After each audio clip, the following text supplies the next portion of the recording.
그 청구를 하실 때 여기 뭐 실적 관리 이런 거는 뭐 이런 거 말고요.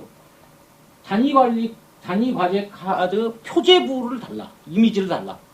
모든 단위가 이렇게 말씀하십시오. 그러면 카드명 내용 및 취지 있습니다. 내용 및 취지 반드시 적도록 되어 있습니다. 그래서 내용 및 취지에 보면 이게 어떤 업무, 어떤 과제인지 알 수 있도록 되어 있고요. 뭐 이력 있고 뭐 이런 부서가 있고 그러면 이 담당자까지 알 수 있습니다. 근데 담당자는 여러분 정보공개법상에 그 업무에 해당 업무의 담당자는 개인정보가 아닙니다.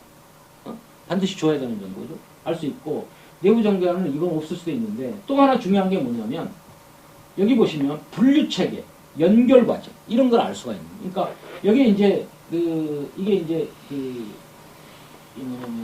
이게 이제 온나라 시스템 고도화와 확산이라는 단위 과제면 이 단위 과제에 의해 소기능, 중기능, 대기능. 그래서 이게 지금 행정안전부의 대중소기능하고 단위 과제이거든요. 그래서 이걸 알 수가 있어요.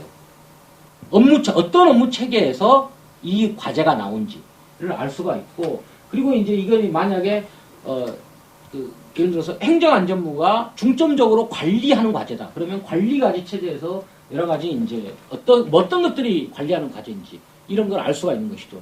다시 말하자면, 뭐 이러면서 이게 이제 자세히 모르셔도 되는데, 단위 과제 카드 표제부에는 그 과제의 맥락, 연원 이런 것들이 총체적으로, 그러니까 일반적으로 제목에서 그러니까 달랑 제목만 받는 것이 아닌 이런 구조적인 이해를 가능하도록 하는 그런 정보를 갖고 있다라고 하는 것이죠. 그래서 과제, 그래서 앞에서 봤던 단위 업무 체계하에서의 단위 업무와 기록처, 이거는 일단 신뢰를 안 하시는 게 좋다라고 하는 것이죠.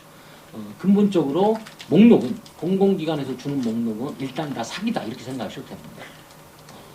심지어는 어떻게 하냐면 정보공개 청구하는데 안 주는 건 둘째치고요.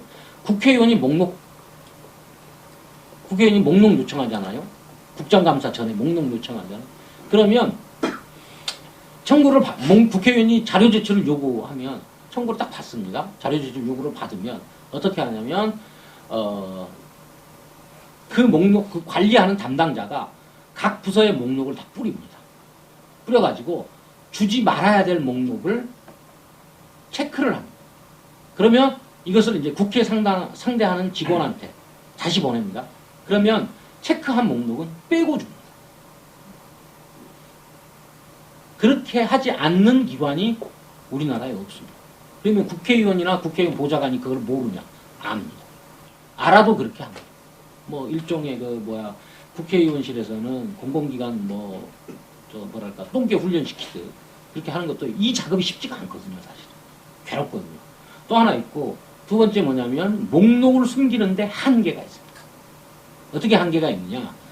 모든 목록은 자기 부서에서 생산한 것만 갖고 있는 게 아니라 접수한 것도 가지고 있습니다. 예를 들면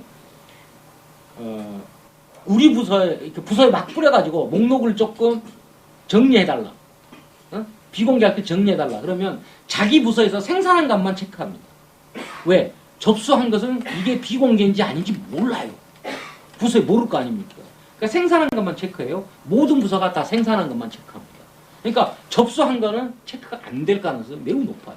그러면 그 목록이 나가지 않습니까? 그러면 거기서 빵꾸가 나는 거예요. 국회의원들이 이제 그런 거 노리고 하거든요. 그래서 똑똑한 보좌관들은 주로 그런 걸 봅니다. 근데 어쨌든 정보공개 청구하는 입장에서 보면 그건 국회의원실 문제고, 정보공개 청구하는 입장에서 보면 목록은 신뢰하기가 어렵다는 것이죠. 공공기관에서 주는 정보 목록은 일단 기록관리 자체가 부실하기 때문에 목록 자체가 매우 부실하다. 그래서 목록으로 어떤 정보를 캐기 위해서 그게 굉장히 유용한 정보공개 청구 방법이긴 하지만 원하는 정보를 얻지 못할 가능성이